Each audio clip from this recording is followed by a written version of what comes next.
Fala galera, como é que vocês estão por aí? Tudo bom? Tudo bom? Pois é, Alemanha 7-1 em cima de Curaçao, uma estreia que conta alguns pontos positivos, conta alguns pontos negativos e eu acho que vamos pontuar algumas coisas delas aqui nesse vídeo de análise pós-jogo.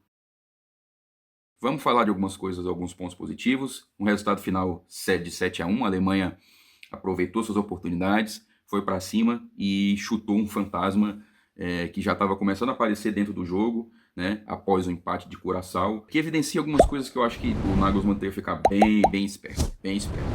Antes de tudo, e aí primeiramente vamos falar um pouquinho sobre a escalação inicial, do que o Nagelsmann colocou em campo. Inicialmente aí ele manteve o Neuer, colocou o Neuer para jogar. Na linha defensiva ele fundamenta de vez ali o Jonathan Tah e o Nico Schlotterbeck, que eu acho que são a dupla de zaga titular de fato. O Rüdiger vai ao banco mesmo, manteve a lateral fake ali com o Joshua Kimmich e manteve o Brown, que nos últimos jogos tem tomado a posição do David Brown, do RB Leipzig, e o Nathaniel Brown, do Frankfurt, o garoto Nathaniel Brown, assume a posição, deixou um gol, inclusive. Imagino que ele vai manter essa equipe para os próximos jogos aí.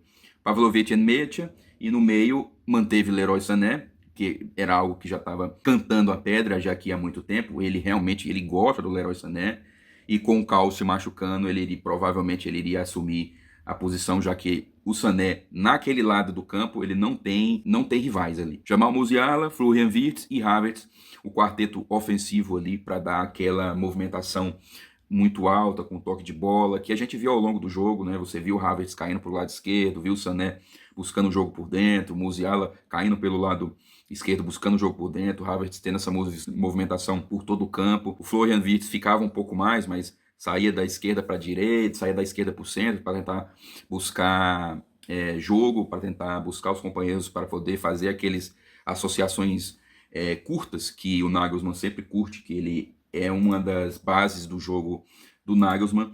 Então ele manteve essa equipe para o time titular, com o Kai no ataque, um Davi no banco, Nathaniel Brown, que esses eram algumas das dúvidas, né? Neuer de fato voltou à titularidade, o Nathaniel Brown assumiu a lateral, a dupla de zaga com o Schlotterbeck e o Jonathan Tah se firma de vez, juntamente com o Pavlovic e o Enmecha no meio. O Enmecha se machucou uma boa parte da temporada e voltou nos últimos jogos do Borussia, e mesmo assim o Nagelsmann manteve o jogador porque de fato ele é um dos bons volantes, um dos bons jogadores da Alemanha atualmente. Então eu acho que é isso. Em termos de escalação principal, a gente tem aí a consolidação de algumas ideias que o Nagelsmann estava pensando, né, e que ele brigou para manter, que ele esperou o Kai Havertz, ele esperou o Felix Nmecha voltarem de suas lesões, fez alguns testes, mas se percebia claramente que esses jogadores teriam seus lugares cativos. E pontos positivos, pontos negativos, né? Um deles com lugares cativos é o Leroy Sané, tanto que eu fiz alguns vídeos falando da tal panelinha do Nagelsmann para essa Copa do Mundo. A atuação da seleção alemã foi boa. O que se esperava da seleção alemã foi feito. Domínio completo e gols, muitos gols, para fazer saldo. A seleção alemã cumpriu o que deveria e o que era obrigatório fazer. Só que eu acho que a gente precisa enfocar em alguns pontos negativos. A Alemanha fez 1-0, o Curaçao teve seus momentos. Depois chegou um empate com um gol do Comenense ali por volta de 21 minutos. Ali percebeu-se claramente uma seleção que ainda precisa se acertar também mentalmente para esse tipo de situação. E outra coisa, questões defensivas, que eu falo aqui direta de vários vídeos que eu faço sobre a seleção alemã. A seleção alemã tem problemas muito graves na recomposição defensiva. São problemas de transição defensiva que geralmente é muitíssimo lenta. Curaçao expôs mais uma vez esse problema dessa fragilidade defensiva e esse problema dessa transição defensiva várias e várias vezes, principalmente naquele momento ali, entre o minuto 21, que o Comenense faz 1-0, e até o minuto 38 ali, quando o Curaçao foi para cima, tentou, brigou, fez o que estava à sua disposição para poder dificultar o jogo para a Alemanha, né? Após o gol, os caras se encheram de coragem para tentar fazer isso.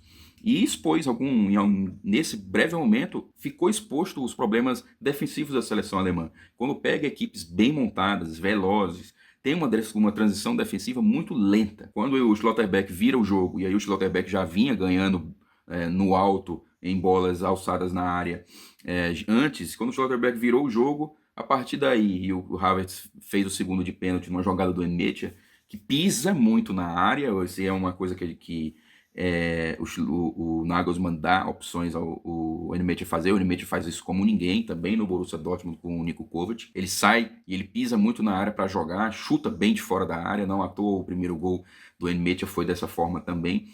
Quando o Kai faz o terceiro gol, praticamente selou ali uma vitória, porque a partir do segundo tempo os gols foram acontecendo de modo natural. Mas Curaçao, vide todos os seus problemas técnicos, então fez uma ótima partida, fez uma boa partida o Curaçao, mas o nível da seleção alemã realmente é mais acima. Mas Curaçao fez um bom jogo. Aliás, boa parte dessas zebras na Copa do Mundo tem feito bons jogos. O Haiti, que se esperava que fosse ser um saco de pancada, enfrentou muito bem a Escócia, por exemplo. Os Estados Unidos, que vinha aí cheio de dúvidas, o trabalho do Pochettino ainda não tinha se acertado também, fez uma partida formidável frente a um Paraguai muito perdido em campo. Então, assim, dentro das possibilidades, o Curaçao fez um bom jogo e de alguma forma expôs os problemas defensivos que a Alemanha tem contra equipes muito melhores, com mais tarimba, com mais qualidade técnica. Isso pode ficar evidente ainda mais. É algo que eu sempre falo e sempre bato na tecla aqui. A Alemanha precisa resolver esses problemas. Nagelsmann precisa resolver esses problemas. Ele já pegou uma seleção alemã com Flick, que já apresentava esses moldes defensivos, esses problemas defensivos. Com o Nagelsmann, ele particularmente em algum momento conseguiu resolver esse problema, mas depois eles continuaram acontecendo. E contra a Curaçao isso aconteceu novamente. Em um breve momento, quando os caras fizeram o gol, como eu falei, quando o Comenense fez o gol, até a virada com o Schlotterbeck, esses problemas foram aparecendo, né? Beleza. Agora um outro ponto negativo que eu já vinha chamando a atenção, e isso ficou muito em foco, essas discussões, é o Sané. Sané, aqui, que é já na capa de abertura, aqui lá 11h27 da manhã da segunda-feira, já pergunta: Sané deveria ser titular contra a Costa do Marfim? E essa é uma pergunta que vai se repetir diversas e diversas vezes. O Sané não vem jogando bem. Eu não sei por que o Nagelsmann aposta tanto no Sané nesse momento da sua carreira.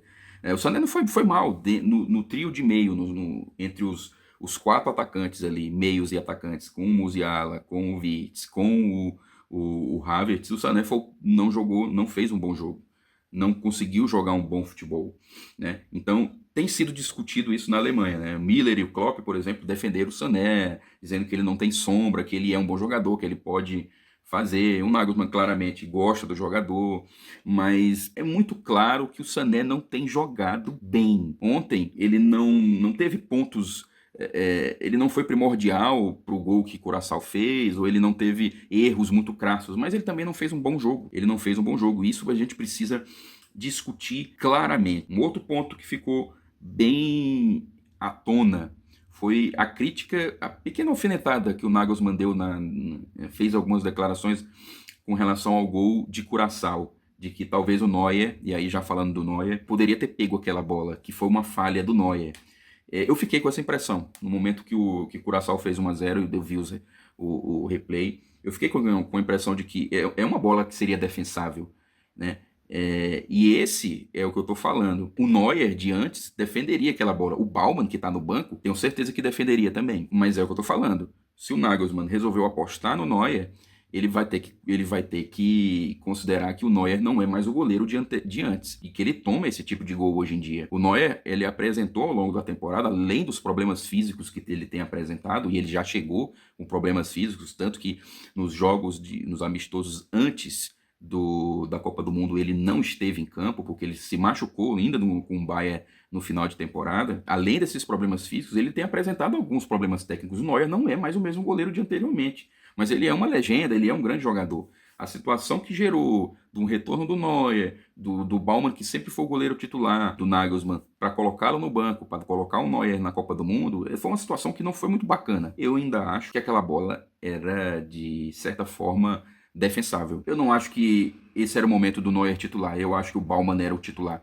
Por tudo que o Baumann tem feito na seleção alemã nos últimos anos, eu acho que era o Baumann o titular ali. O próximo jogo da seleção alemã vai ser contra a Costa do Marfim no sábado, dia 20, às 17 horas. Jogo difícil, até porque a Costa do Marfim já vem com a vitória para cima do Equador. Tem um time muito veloz e muito rápido, que vai estar preparadíssima para pegar a Alemanha no contrapé, no contra-ataque, que é um dos principais problemas dessa seleção do Nagelsmann. Vai ser um teste, entanto, justamente porque creio que a Costa do Marfim vai expor esse problema defensivo grave que a Alemanha tem. Quero ver como o Nagelsmann vai lidar com essa situação. A Costa do Marfim tem justamente esse time capaz de fazer isso. E creio, como fez contra o Equador, vai fazer. Vamos ver como o Nagelsmann vai lidar essa situação, se esse problema finalmente pode ser resolvido de alguma forma por um técnico da seleção alemã.